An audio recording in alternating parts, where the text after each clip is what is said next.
आदाब। खबर दिन भर में आपका इस्तकबाल है। मैं हूं आपके साथ सैयद अनवारुल्लाह गौरी। बढ़ते हैं खबरों की तफसील की जानिब, लेकिन उससे पहले एक नजर हेडलाइंस पर। मरकजी वज़ीर दाखिला अमित शाह लद्दाख के दौरे पर लेह एयरपोर्ट पर लेफ्टिनेंट गवर्नर और मुकामी रुकने पार्लियामेंट ने किया इस्तकबाल।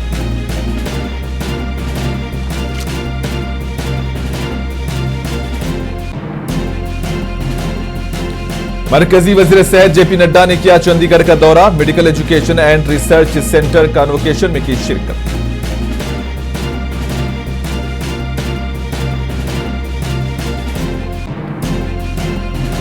बंगाल में नेताजी इंडोर स्टेडियम के बाहर टीएमसी का धरना। स्ट्रांग रूम में रखे बैलेट बॉक्सेस को खोलने का लगाया इल्जाम।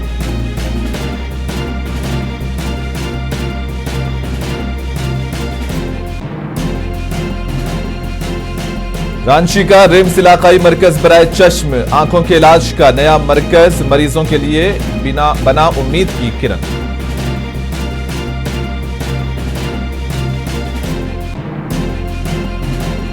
ईरान के जौहरी और मिसाइल सलाहियतों का तहफ्फुज किया जाएगा। सुप्रीम लीडर आयतुल्लाह मुज्तबा खामनाई का कौम के नाम तहरीरी पैगाम।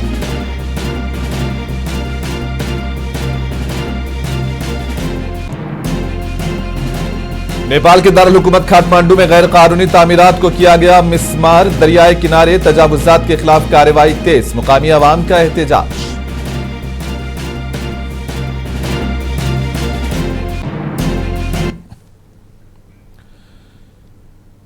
मरकजी वज़ीर दाखिला अमित शाह 2 रोजा सरकारी दौरे पर लद्दाख के शहर लेह पहुंचे। लेफ्टिनेंट गवर्नर और रुकने पार्लियामेंट ने गवर्नर का इस्तकबाल किया।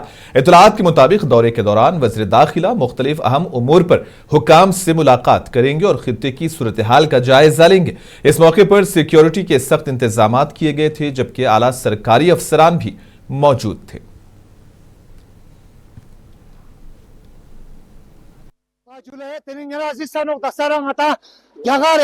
Yagar ame nanglot mata Amit Shah kundun lenam tutha ka babske tiningana nyapo। Lok Sabha की अपोजिशन लीडर राहुल गांधी ने लद्दाख की मौजूदा सूरत हाल पर तशवीश का इजहार किया है। लद्दाख के हालात से मुतालिक एक बयान में उन्होंने कहा कि वहां के नौजवानों ने उनसे मुलाकात के दौरान शिकायत की है कि उनके खूबसूरत इलाके को एक तरह के पुलिस राज में तब्दील कर दिया गया, जहां उनकी आवाज दबाई जा रही है और जमहूरी हुकूक को महदूद किया जा रहा है। बयान में यह भी इल्जाम आयद किया गया है कि लद्दाख की जमीन और उसके नाजुक माहौल को बड़े सनतकारों के हवाले किया जा रहा है, जिस पर मुकामी लोगों में तशवीश पाई जा रही है। इसके साथ ही कहा गया कि लद्दाख के लोग तरक्की के खिलाफ नहीं हैं, बल्कि वो रोजगार और सनत चाहते हैं। ताहम ऐसी तरक्की के हामी हैं जिससे मुकामी आबादी को बराह रास्त फायदा पहुंचे। वाज़ेह है कि मरकजी वज़ीर दाखिला अमित शाह इन दिनों लद्दाख के दौरे पर हैं। मुकामी लोगों ने वज़ीर दाखिला के दौरे पर उम्मीद जताई है। 24 सितंबर का जो इंसिडेंट था sir, that was the blackest day in the history of Ladakh sir. We lost our 4 young brave hearted men जिन्होंने लद्दाख के लिए, लद्दाख की पहचान के लिए उन्होंने अपनी जान की शहादत दी, और गवर्नमेंट ऑफ इंडिया पे अभी भी उसका कोई असर नहीं हो रहा है। When there were open fire on the protesters, one of the main questions that arises is who gave the orders to openly fire on the innocent unarmed people, and did they follow the proper protocol? They were openly firing on innocent people, and how can you justify that? That is one of the saddest thing that we have to see. To his friends, Mr. As you know, Adani is so interesting. Yeah. This is the pressure line that they have given just for transmission infrastructure from the national grid to Ladakh. They have allocated around 20,000, almost 21,000 crores of funds. Government funds. Yes, government funds. To help him build his thing. Yes. चलिए statehood आपका वो हो गया, problem हो गया। चलिए 6 schedule आपका problem है। हम लोग public service commission for Ladakh मांग रहे हैं, यंग जनरेशन ये मांग रही है, आपको वो देने में भी आपको प्रॉब्लम आ रही है। It's not a good example for the rest of the country. Right. Absolutely. Do you understand that? Yes. And how you have been treated is not fair. Right, sir. Right. The government does not understand India is a multicultural, multi-religious country. This is really the fight between us and them. Yes. You know, they don't understand actually what India is. You can see it. Same thing is happening in different parts of the country. It's happening in Manipur. You can see, but unfortunately, मरकजी वज़ीर सेहत JP Nadda ने चंडीगढ़ में वाक़ई post graduate institute of medical education and research के convocation तकरीब में शिरकत की। इस मौके पर इन्होंने फारिगुत तहसील तलबा को मुबारकबाद दी और सेहत के शोबे में उनके किरदार की अहमियत पर जोर दिया। तकरीब में इदारे के आला हुक्काम, असातिज़ा और तलबा की बड़ी तादाद मौजूद थी। मरकजी वज़ीर नड्डा ने अपने खिताब में कहा कि मुल्क में सेहत के शोबे को मजीद मजबूत बनाने के लिए तरबियत याफ्ता डॉक्टरों और माहिरीन की अहमियत बहुत ज्यादा है और ऐसे इदारे इस समत कलीदी किरदार अदा कर रहे हैं। एक बात मैं और कहना चाहूंगा कि पिछले एक दशक में प्रधानमंत्री मोदी जी के नेतृत्व में सभी क्षेत्रों में और विशेष करके स्वास्थ्य के क्षेत्र में हम सब लोगों ने विकसित भारत की ओर जाने के लिए एक लंबी छलांग लगाई है, एक लॉन्ग लीप लिया है। We have taken a long leap in the last decade and that long leap under the dynamic leadership of prime minister Modi, many new initiatives we have taken. If I talk about the initiatives, I'll talk about the strengthening of the health system. Of course, in the area of science, innovations, technology. और सबसे बड़ी बात जो policy के माध्यम से हुई है, जिसकी मैं बार बार जिक्र करता हूं, वो है comprehensive health policy of 2017. If we talk about the health policy which we had initiated 1997-98 और जो लंबे समय से चल रही थी। मगरबी बंगाल की वज़ीर आला ममता बनर्जी ने कहा है कि रियासत में माँ, मिट्टी और मानुष के नजरिए पर मबनी हुकूमत कायम रहेगी। उन्होंने कहा कि उनकी हुकूमत अवामी फलाह, तरक्की और समाजी हम आहंगी के उसूलों पर काम कर रही है और आइंदा भी इसी समत में आगे बढ़ती रहेगी। ममता बनर्जी के मुताबिक उनकी पॉलिसियों का मकसद आम लोगों को बाइख्तियार बनाना और रियासत में तरक्याती अमल को मजीद तेज करना है। আমি নিশ্চিন্ত করে বলে যাচ্ছি, মা মাটি মানুষ জিন্দাবাদ, মা মাটি মানুষ ধন্যবাদ, তৃণমূল কংগ্রেস ধন্যবাদ, তৃণমূল কংগ্রেস জিন্দাবাদ, ঝোড়া ফুল জিন্দাবাদ এবং জয় বাংলা। বাংলার জয় হবেই, বাংলা করবে জয়, বাংলার মা করবে জয়, আম্মা করবে জয়, মাদার করবে জয়, বাংলার মা মাটি মানুষের হবে জয়। এটুকু বিশ্বাস আপনারা আমার প্রতি রাখতে পারেন। তাই ইভিএম মেশিন and counting ক্যান্ডিডেটরা নিজেরা একটু মাঠে নামুন। আমি যদি 3 রাত জেগে গার্ড করবার জন্য। मगरबी बंगाल में तृणमूल कांग्रेस के रहनुमाओं ने नेताजी इंडोर स्टेडियम के बाहर धरना दिया। टीएमसी क़ियादत ने बीजेपी और इलेक्शन कमीशन के दफ्तर पर संगीन इल्जामात आयद किए। पार्टी रहनुमाओं का कहना है कि स्ट्रांग रूम में रखे गए बैलेट बॉक्सेस को मुतालिका सियासी जमातों के नुमाइंदों की मौजूदगी के बगैर खोला जा रहा है, जो इंतखाबी अमल की शफाफियत पर सवाल उठाता है। टीएमसी रहनुमाओं ने मुतालबा किया है कि इस मामले की फौरी और गैर जानिबदाराना तहकीकात की जाए और इंतखाबी अमल को मुकम्मल तौर पर शफाफ बनाया जाए। बीजेपी कार्यकर्ता को खबर भी नहीं है कि क्या बात हुई है।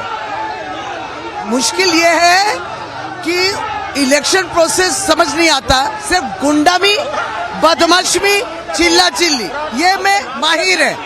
कल भी हर क्षेत्र में गुंडागर्दी कर रहे थे जिससे कि रिपोल हो, और ये भी सोचते हैं यहाँ इलेक्शन कमीशन के जगह में हम लोग खड़े हैं। इलेक्शन कमीशन तय करेगा कि आप लोग प्रेस आएंगे कि नहीं। बीजेपी को क्यों जलन हो रही है, उससे अनुमति लेना है, बेकार गड़बड़ करे। हम लोग कह रहे हैं कि कैमरा में दिखा कि कुछ लोग स्ट्रांग रूम के अंदर हैं। हम लोग नहीं पूछेंगे ये लोग कौन है, क्यों है, हम लोग को क्यों खबर नहीं है, तो बीजेपी क्यों उछल रहा है, क्यों चल रहा है बीजेपी? ये जो यहाँ पर हो रहा है, ये खुदीराम अनुशीलन केंद्र है, स्ट्रांग रूम है, सील्ड स्ट्रांग रूम, किंतु लेकिन इसका अंदर में कुछ लोग काम कर रहे हैं। हम और डॉक्टर शशि पंजा हम अंदर जाने चाहते हैं, लेकिन वो लोग परमिशन नहीं दे रहे। अभी बोल रहा है कि दूसरा कैंडिडेट को भी बुलाना चाहिए। अरे दूसरा कैंडिडेट की ये क्या इन्विटेशन का बात है, कैसे आया, क्यों काम हो रहा है? वो बोल रहा है अभी पोस्टल बैलेट सेग्रीगेशन हो रहा है। ठीक है, सेग्रीगेशन हो रहा है, लेकिन प्रॉपर टाइम में हम लोगों को तो इन्फॉर्म करना चाहिए। हमारा आदमी सुबह से यहाँ पर था, उसको नहीं बताया, लास्ट मोमेंट में वो मेल कर सकते हैं। तो अभी जब हम लोग आ रहा है तभी घुसने नहीं दे रहा है, तब ये सेंट्रल फोर्स बोल रहा है नहीं। झारखंड की राजधानी रांची में वाक़ रिम्स के कैंपस में कायम इलाकाई इदारे बराए चश्म यानी कि आंखों के मरीजों के लिए नई उम्मीद बनकर उभरा है। 19 जनवरी 2026 को शुरू होने वाले इस जदीद मरकज में अब एक ही छत के नीचे आंखों से मुतालिक तकरीबन तमाम बीमारियों का इलाज दस्तियाब है।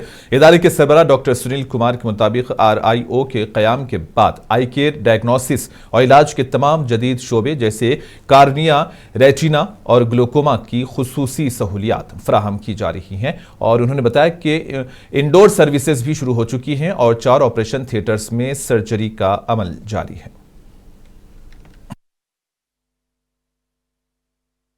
जो हमारा RIO ओपन हो गया है तो हमारा कम्प्लीटली जो है आई केयर का जो भी डायग्नोसिस एंड मैनेजमेंट का जो है सारा कुछ हो गया है। इसमें भी जितने भी स्पेशलाइज्ड केयर जैसे होती है, जैसे कैटरेक्ट सर्विसेज हो गया, रेटिना सर्विसेज हो गया, ग्लूकोमा हो गया, ओकुलोप्लास्टी हो गया, तो सभी का स्पेशलाइज्ड ट्रीटमेंट हम लोग अभी दे पा रहे हैं। हमारा इंडोर सेवा भी शुरू हो गई है, पेशेंट एडमिट हो रहे हैं और सर्जरी के लिए भी हमारा 4 OT जो है फंक्शनल हो गया है। तो अलग अलग चीज़ों की सर्जरी अभी स्टार्ट हो गई है। हमारे आँख में जो गड़बड़ी है 6 महीना से हम कई एक हॉस्पिटल में दिखाए हैं, दवा चला रहे हैं। कोई 3 महीना दवा चलाने को बोला, कोई 6 महीना, लेकिन आँख का दर्द कभी कभी हो रहा है। इसके बाद जो है सो हम यहाँ जब आए तो हम यहाँ का डॉक्टर या नर्स से बात करने में भी अंदर से संतुष्टि आने लगा। दवा डाले लोग। अप्रैल 2026 तक भारत में 42,500 से ज्यादा सारिफिन ने पाइपेड नेचुरल गैस कनेक्शन हासिल करने के बाद अपने LPG कनेक्शन सरेंडर कर दिए हैं। हुक्काम के मुताबिक मगरबी एशिया में जारी तनाज़े के बाइस LPG की सप्लाई पर दबाव के पेश नज़र हुकूमत PNG के इस्तेमाल को फ़रोग़ देने की पॉलिसी पर अमल कर रही है। सरकारी ज़राए का कहना है कि मुल्क की तेल रिफाइनरीज अपनी मुकम्मल सलाहियत के मुताबिक काम कर रही हैं और जबकि खाम तेल की सप्लाई भी मामूल के मुताबिक जारी है। वज़ारत पेट्रोलियम ने आवाम से भी ताउन की अपील की है। आज तक लगभग 43,000 से अधिक PNG कंज्यूमर्स ने अपने LPG कनेक्शन सरेंडर किए हैं। रिटेल आउटलेट्स पर ऑपरेशन नॉर्मल है। कुछ स्थानों पर पैनिक बुकिंग देखी जा रही है और वहां पर हम स्टेट गवर्नमेंट के साथ टच में भी हैं और ऑयल मार्केटिंग कंपनी सभी रिटेल आउटलेट्स पर सप्लाई इंश्योर करने के लिए सभी संभव कदम उठा रही हैं। आप लोगों के माध्यम से मेरी जनता से प्रार्थना है कि कृपया पैनिक बाइंग से बचें और आवश्यकता के अनुसार ही परचेज करें। क्रूड रिफाइनरीज ऑप्टिमम ऑपरेशन पर हैं, इन्वेंट्रीज हमारी मेंटेन्ड है, एडिक्वेट इन्वेंट्रीज। इसके अलावा केमिकल, फार्मा और पेंट सेक्टर के लिए भी C3, C4 मॉलिक्यूल्स की सेल की जा रही है। 9 अप्रैल से गुजरात के शहर सूरत में वाक़ श्याम प्रसाद मुखर्जी सरथाना नेचर पार्क न सिर्फ सयाहों की तवज्जो का मरकज़ बन चुका है बल्कि यह जंगली हयात के तहफ़्फ़ुज़ और तालीमी सरगर्मियों का एक अहम मरकज़ भी समझा जाता है। 81 एकड़ पर फैला यह चिड़ियाघर हर साल तकरीबन 10 लाख सयाहों को अपनी तरफ मुतवज्जे करता है, जहां 54 अक़साम के जंगली जानवर देखने को मिलते हैं। पेश सिलसिले में यह खास रिपोर्ट। सूरत में वाक़ श्यामा प्रसाद मुखर्जी सरथाना नेचुरल पार्क 81 एकड़ पर मुहित है, जो सालाना 10 लाख सयाहों को अपनी तरफ मुतवज्जे करता है। जंगली हयात की 54 अक़साम का ये चिड़ियाघर सयाहों के लिए वाकई एक खास तजुर्बा पेश करता है, जो शेर, चीते, सफेद शेर, रींछ और सफेद मोरों के करीबी नज़ारे पेश करता है। सरथाना चिड़ियाघर शुमाल और जुनूबी गुजरात में सयाहों की तवज्जो का मरकज बन गया है। डिस्क्रिप्शन सहित हूँ मारी छोकरीओने, मारा भत्रीजा, भाणिया बधाने डिटेल में બધું આજે છે એ રીતના વાંચીને લર્ન કરીને બધું સમજાવું છું। મેં અહીંયા વાઘ જોયા, જલબિડાળી જોઈ, પછી બ્લેક બતક જોયા। જે આપણે પાંજરામાં જોઈ અને જે આ ઓપન રીતે જોઈ છે તેમાં કંઈક અલગ જ ફીલ આવે છે આપણે નેચરને। सरथाना चिड़ियाघर न सिर्फ अपने तनों के लिए जाना जाता है बल्कि इसके तहफ़्फ़ुज़ के लिए भी जाना जाता है। जानवरों के लिए खास तौर पर डिजाइन किया गया मस्कन है, जिसमें बेशुमार जानवर मौजूद हैं। चिड़ियाघर का मकसद बच्चों में जंगली हयात और फितरत में दिलचस्पी पैदा करना है। तकरीबन 2 लाख तुलबा सालाना एजुकेशन टूर के लिए चिड़ियाघर का दौरा करते हैं। वाइल्ड लाइफ वीक के दौरान तुलबा को मुफ्त दाखिला दिया जाता है और मुख्तलिफ तालीमी और आगाही प्रोग्राम मुनक़िद किए जाते हैं। इस पार्क की अनोखी खुसूसियत यह है कि इसमें बहुत सी ऐसी नस्ल पाई जाती हैं जो आसानी से नहीं मिल पाती। इनकी यहाँ अफजाइश भी की जाती है। यहाँ बहुत से जंगली जानवर हैं जैसे हिपोपोटामस, हरन, लोमड़ी वगैरह, और इनके लिए अफजाइश का मरकज भी मौजूद है। खास तौर पर ओटर एक बहुत ही मुनफरिद जानवर है जिसकी अफजाइश भी यहाँ पर की जाती है। એ છે કે ઘણા જે સ્પીસીસ છે જે નોર્મલી અવેલેબલ નથી થતા એનું બ્રીડિંગ પણ અહીંયા કરવામાં આવે છે। ઘણા જે વાઇલ્ડ એનિમલ છે, હિપોપોટામસ છે, ડિયર છે, ફોક્સ છે, એવાનું બ્રીડિંગ સેન્ટર પણ અહીંયા કરવામાં આવે છે। ખાસ કરીને સી ઓટર જે છે એકદમ વિશિષ્ટ પ્રાણી છે, એનું પણ અહીંયા બ્રીડિંગ એકમાત્ર જગ્યામાં કરવામાં આવે છે। सेंट्रल जू अथॉरिटी के रहनुमा खतूत के तहत चलने वाला ये नेचुरल पार्क न सिर्फ तफरीह का मरकज है बल्कि तहफ़्फ़ुज़, तालीम और फितरत से ताल्लुक़ का एक मजबूत जरिया भी बन गया है। ब्यूरो रिपोर्ट, मुंसिफ टीवी।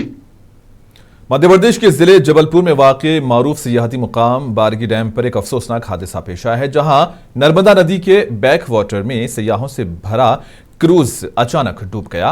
इतलात के मुताबिक हादसे के वक्त क्रूज में तकरीबन 30 अफराद सवार थे।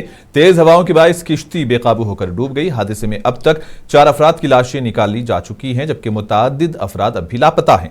हादसे के फौरन बाद इंतजामिया और रेस्क्यू टीमें मौके पर पहुंची और सर्च ऑपरेशन शुरू कर दिया। लापता अफराद की तलाश के लिए इमदादी कार्रवाइयां जारी हैं। हुकाम के मुताबिक हादसे की वजूहात का जायजा लिया जा रहा है, जबकि इलाके में रेस्क्यू ऑपरेशन को तेज कर दिया गया। दिल्ली म्युनिसिपल कॉरपोरेशन ने उत्तम नगर में होली के मौके पर पेश आने वाले कत्ल केस के मुलजिम की 4 मंजिला इमारत के गैर कानूनी तौर पर तामीरशुदा हिस्से को मिसमार कर दिया है। हुकाम के मुताबिक ये कार्रवाई बिल्डिंग कवानीन की खिलाफ वर्जी पर की गई, जिसके तहत इमारत के गैर कानूनी हिस्से को हटाया गया। इंतजामिया ने बताया कि इलाके में गैर कानूनी तामीरात के खिलाफ कार्रवाइयां जारी रहेंगी, जबकि पुलिस इस केस की तफ्तीश पहले कर रही है। इस इक़दाम के बाद इलाके में सख्त सिक्योरिटी कर दी गई है और सूरत हाल पर नजर रखी जा रही है।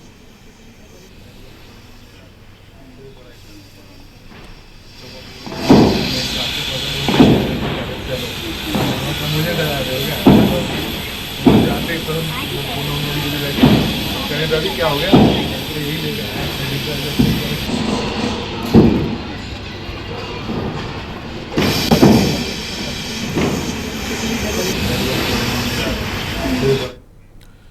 मुल्क में प्राइवेट एयरलाइंस की फिजाई किरायों और दीगर चार्जेस में गैर मामूली उतार चढ़ाव को मुनज़्ज़म करने से मुतालिक दरखास्त पर जवाब दाखिल न करने पर सुप्रीम कोर्ट ने मरकजी हुकूमत को फटकार लगाई है। जस्टिस विक्रमनाथ और जस्टिस संदीप मेहता पर मुश्तमिल बेंच ने कहा कि बार बार वक्त देने के बावजूद हुकूमत की जानिब से हलफनामा दाखिल नहीं किया गया, जो नाकाबिल कबूल है। समाअत के दौरान अदालत ने हुकूमत से इस्तिफसार किया कि आखिर हलफनामा जमा करने में क्या रुकावट है। सुप्रीम कोर्ट ने इसे अगले जुमा 8 मई तक लाजमी दाखिल करने का हुक्म दिया।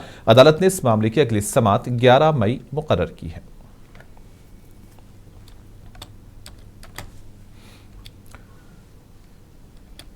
दिल्ली एनसीआर के कई इलाकों में आज शाम अचानक मौसम बदल गया। शदीद गर्मी से परेशान लोगों को इस बारिश के बायस कुछ हद तक राहत मिली है, जबकि दर्जे हरारत में भी कमी रिकॉर्ड की गई है।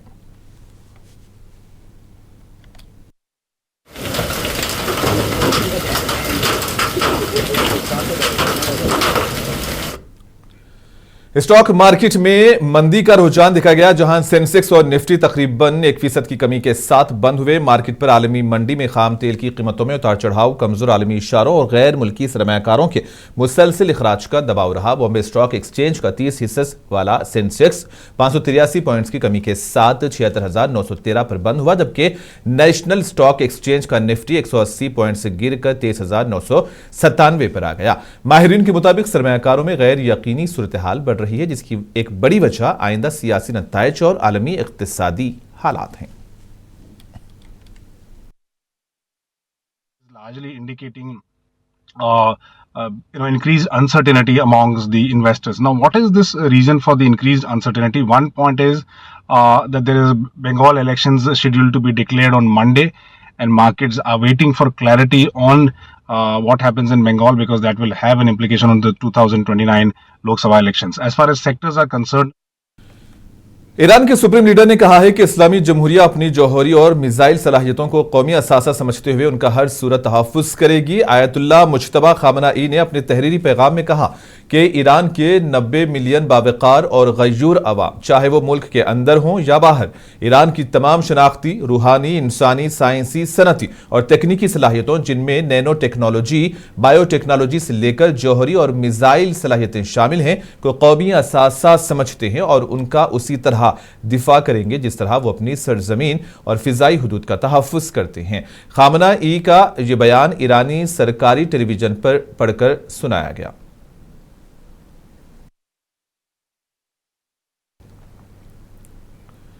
नेपाल की हुकूमत ने दारुल हुकूमत काठमांडू में दरियाए किनारे और सरकारी जमीनों पर गैर कानूनी तौर पर रिहाइश इख्तियार करने वाले अफराद को कल यानी कि जुमा तक इलाका खाली करने की हिदायत जारी कर दी है, जबकि मुतासरीन ने इस इक़दाम के खिलाफ 3 हफ्तों पर मुश्तमिल एहतजाजी मुहिम का ऐलान किया। काठमांडू डिस्ट्रिक्ट एडमिनिस्ट्रेशन ऑफिस की जानिब से जारी नोटिस में कहा गया है कि जुमा सुबह 7 बजे से गैर कानूनी तामीरात को मिसमार करने का अमल शुरू किया जाएगा।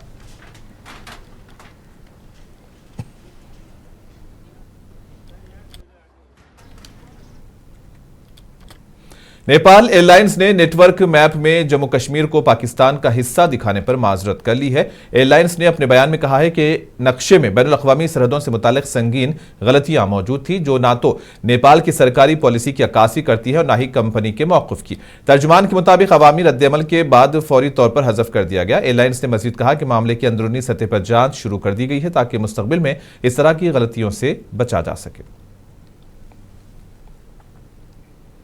दुनिया का सबसे बड़ा तैयारा बरदार बहरी जहाज USS जेराल्ड आर फोर्ड 300 दिन से जायद तवील तैनाती के बाद अमेरिका वापस लौट रहा है। फोर्ड ने ईरान के खिलाफ जंग में हिस्सा लिया और वेनेजुएला के साबिक लीडर निकोलस मादुरो को गिरफ्तारी मुहिम में भी शामिल रहा। हुकाम के मुताबिक फोर्ड मई के वस्त तक वर्जीनिया में वाक़ अपने होम पोर्ट पहुंच जाएगा।